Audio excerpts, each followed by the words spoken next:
Perubahan mendadak ini mengejutkan Yangkai.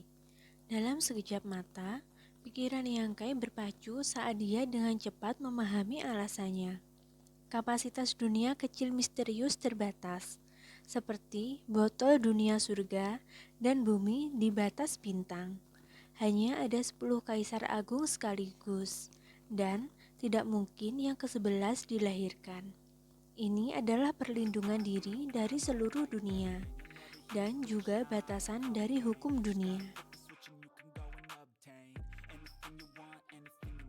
Ada batasan kapasitas botol dunia batas bintang, dan itu sama untuk dunia kecil misterius. Selain itu, dunia kecil misterius tidak dapat dibandingkan dengan batas bintang sama sekali.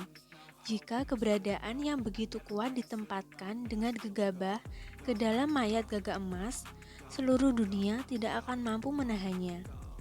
Ini hanya mayat. Jika gagak emas benar-benar masuk, Yangkai memperkirakan bahwa seluruh dunia kecil misterius akan dibakar menjadi abu.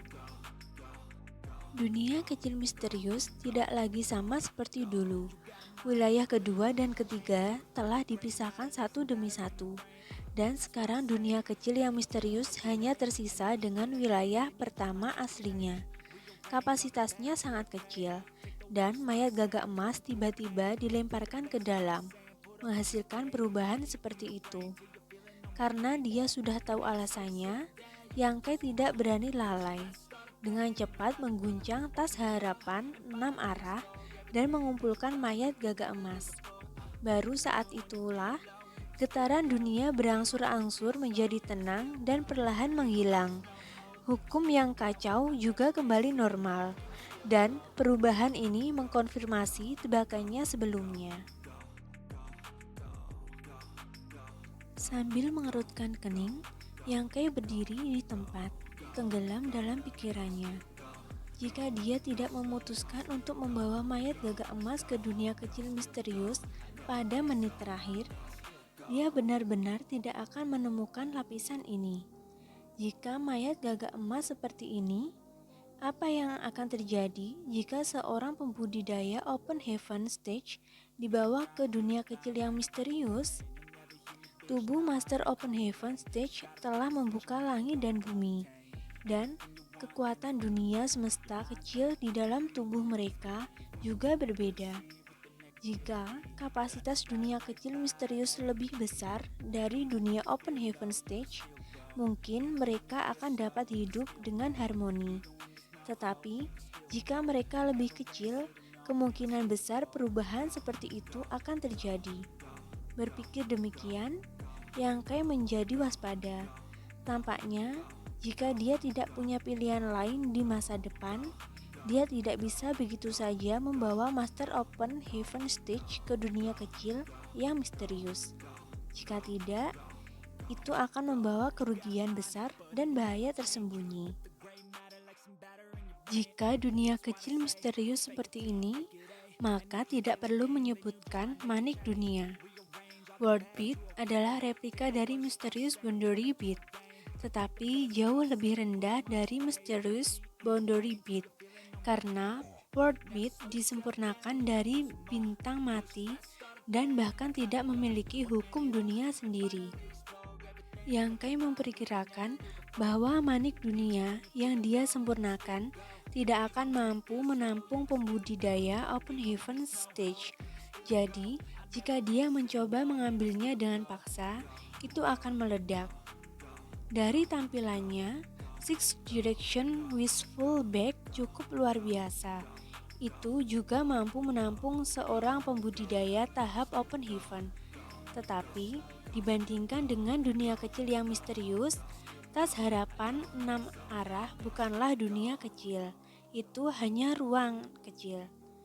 Dia tidak tahu siapa yang memperbaiki tas harapan 6 arah ini dan mengapa tas itu jatuh ke tangan Pak Tua Shu.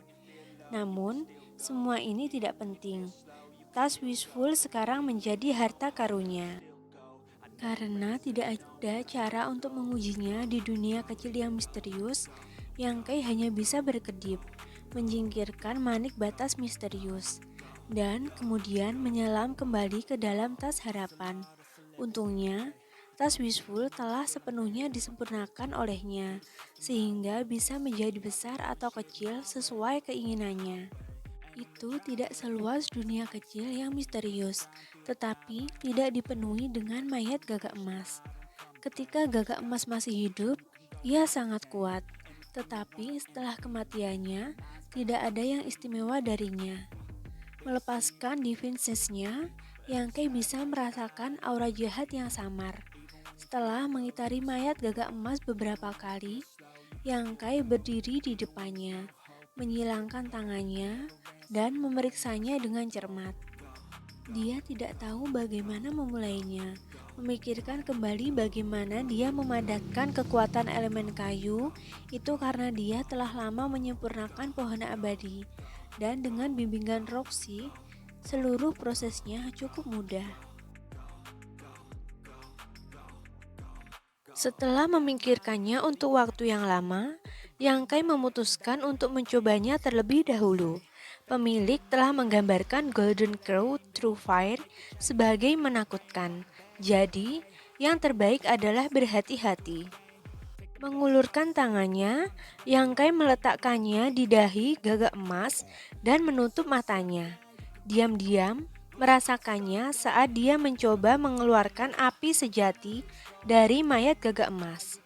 Pada awalnya, tidak ada yang istimewa tentang itu, tetapi pada satu titik, telapak tangannya tiba-tiba terasa panas, dan dari mayat Gagak Emas, aura panas yang tampaknya mampu membakar semua hal bergegas ke arahnya. Pada saat yang sama, Yangkei merasa seolah-olah dia sedang berdiri di depan matahari yang bundar, dan panas yang menyengat sepertinya bisa melelehkannya kapan saja. Ekspresi Yangkei berubah dan dia dengan cepat mundur, tetapi tangannya sudah terbungkus api hitam. Bau dagingnya yang terbakar memenuhi udara dan rasa sakit yang menusuk menyebabkan Yangkei mengaum seperti binatang yang terluka. Dia dengan putus asa mendorong Kaisar Qi-nya dalam upaya untuk menghentikan api hitam agar tidak menyala. Tetapi yang mengejutkannya, Kaisar Qi-nya sendiri tampaknya telah menjadi bahan bakar api hitam. Semakin melonjak, semakin panas api hitam itu. Dalam sekejap mata, api telah mencapai sikunya. Yangkei menjadi pucat karena ketakutan. Meskipun dia secara mental siap dan tahu bahwa Golden Crow True Fire itu luar biasa, dia masih meremehkan kekuatan True Fire ini. Sekarang dia berada dalam posisi yang canggung. Apakah dia akan dibakar sampai mati? Pada saat kritis ini, dia tiba-tiba teringat apa yang dikatakan pemilik sebelumnya. Hanya kekuatan elemen kayu yang cukup kuat yang bisa menekan api sejati Gagak Emas. Jadi, dia dengan cepat mengaktifkan kekuatan Dousil-nya.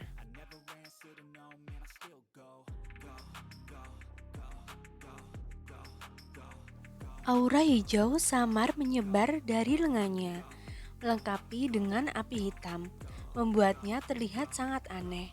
Kekuatan pohon abadi memang luar biasa, dan ketika dia mengaktifkan kekuatan elemen kayu ini, Yangkei dapat dengan jelas merasakan bahwa rasa sakitnya sangat berkurang.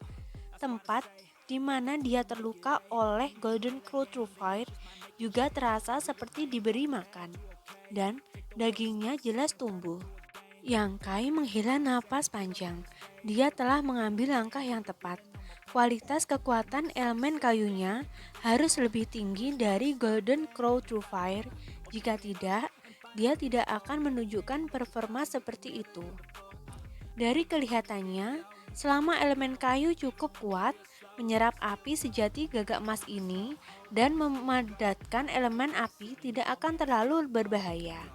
Tapi memikirkannya dari perspektif lain, berapa banyak orang di dunia ini yang bisa memiliki kekuatan elemen kayu yang begitu kuat? Bahkan jika ada beberapa, mereka tidak akan bisa dibandingkan dengan esensi pohon abadi. Merasa lega, Yangkai duduk bersila dan dengan hati-hati membungkus api sejati gagak emas ini dengan energi elemen kayunya sebelum menariknya ke dalam diosilnya. Setelah waktu yang dibutuhkan untuk membakar dupa, diosil yang awalnya berwarna hijau tua mulai menunjukkan sedikit hitam. Dari warna hitam ini, Yangkai bisa dengan jelas merasakan aura kekerasan dan destruktif. Melihat lebih dekat, Yangkai tidak merasakan ketidaknyamanan dan wajahnya bersinar. Dengan kata lain, dia benar-benar bisa menyerap Golden Crow True Fire dan memadatkan kekuatan elemen api. Selain itu, dari perasaan yang diberikan oleh Golden Crow True Fire kepadanya, nilainya pasti tidak lebih rendah dari kelas 7. Yangkai belum pernah melihat materi kelas ketujuh lainnya sebelumnya. Tetapi di Istana Ilahi Gagak Emas, dia telah melihat emas sejati matahari kelas ketujuh dan merasakan aura emas sejati matahari kelas ketujuh yang agak lebih rendah daripada api sejati Gagak Emas.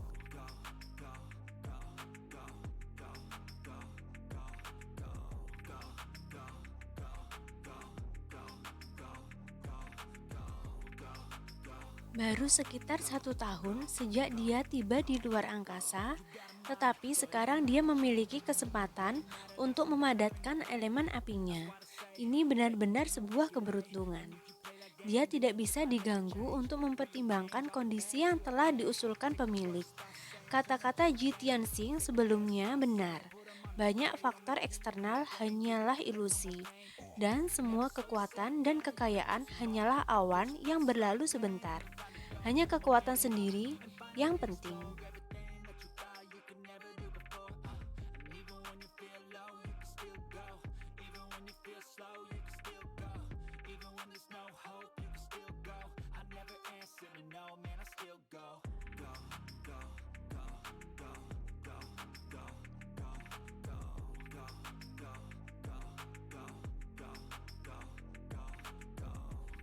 Bahan di atas kelas ketujuh hanya dapat ditemukan secara kebetulan.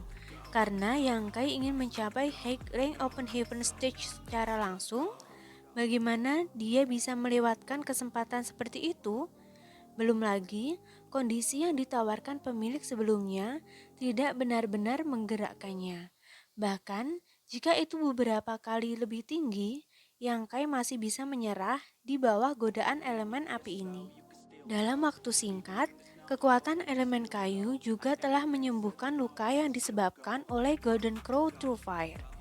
Mengambil napas dalam-dalam, Yangkai mengulurkan tangannya dan menekannya ke kepala gagak emas, mengaktifkan kekuatan Diocel untuk menarik api sejati gagak emas ke dalam tubuhnya. Api hitam pekat sekali lagi ditarik keluar dan melilit lengan Yangkai, tetapi mereka ditekan oleh elemen kayu, mencegahnya terluka. Setelah setengah hari, Yangkai dengan enggan melompat keluar dari Wishful Bag. Bukannya dia telah memadatkan elemen apinya, hanya saja dia tidak bisa menyelesaikannya dalam satu gigitan. Hari ini, dia telah menyerap cukup banyak Golden Crow True Fire. Jadi, dia perlu mencernanya sebelum melanjutkan. Selain itu, Yangkai takut pemiliknya tiba-tiba masuk. Jika dia menemukannya bersembunyi di dalam tas harapan dan diam-diam menyerap api sejati gagak emas, dia pasti tidak akan menyerah. Selama beberapa hari berikutnya, pemilik akan datang menemui Yangkai sekali hari untuk mendiskusikan mayat gagak emas dengannya. Yangkai secara alami berpura-pura sopan dan bertindak seolah-olah dia tertarik saat berurusan dengannya dengan santai. Tetapi, dia bisa merasakan bahwa kesabaran pemilik hampir habis. Setiap kali dia pergi, Yangkai akan mengalami tendangan, tetapi kekuatannya tidak cukup tinggi untuk menghindarinya.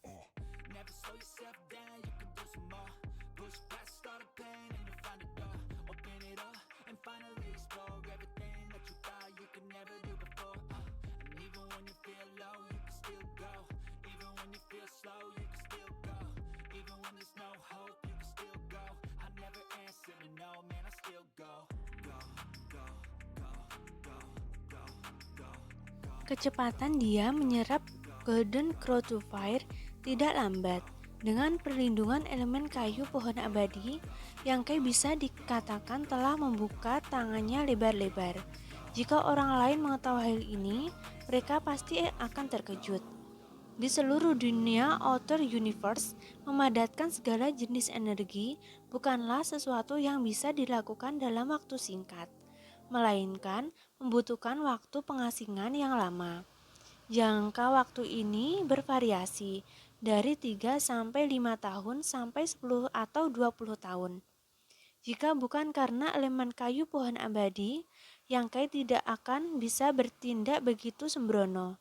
Kekuatan pohon abadi, dia mampu menyerap api sejati gagak emas yang bahkan tidak bisa diserap orang lain selama berbulan-bulan. Yangkai secara bertahap mulai merasakan beberapa hal. Menurut kecepatannya saat ini, hanya perlu 10 hari lagi bagi kekuatan elemen api di Dao Shield-nya untuk mencapai keadaan jenuh. Pada saat itu, dia tidak perlu lagi menyerap Golden Crow to Fire. Dan pada saat itu, Five Element Five Force akan berhasil didapatkan. 10 hari. Poin kuncinya adalah bahwa pemilik semakin cemas. Dia pasti tidak akan memberinya waktu yang lama. Untungnya, setiap kali pemilik datang untuk menemukannya, Yangkai tidak ditemukan. Pada hari ini, setelah menghitung waktu, Yangkai melompat keluar dari tas harapannya dan bermeditasi kurang dari 1 jam sebelum dia mendengar ketukan di pintu. Tak perlu dikatakan, itu adalah pemilik lagi. Yangkai berdiri tak berdaya dan membuka pintu. Benar saja, pemilik berdiri di luar. Tetapi yang mengejutkan Yangkai adalah dia tidak sendirian. Kali ini ada orang lain bersamanya.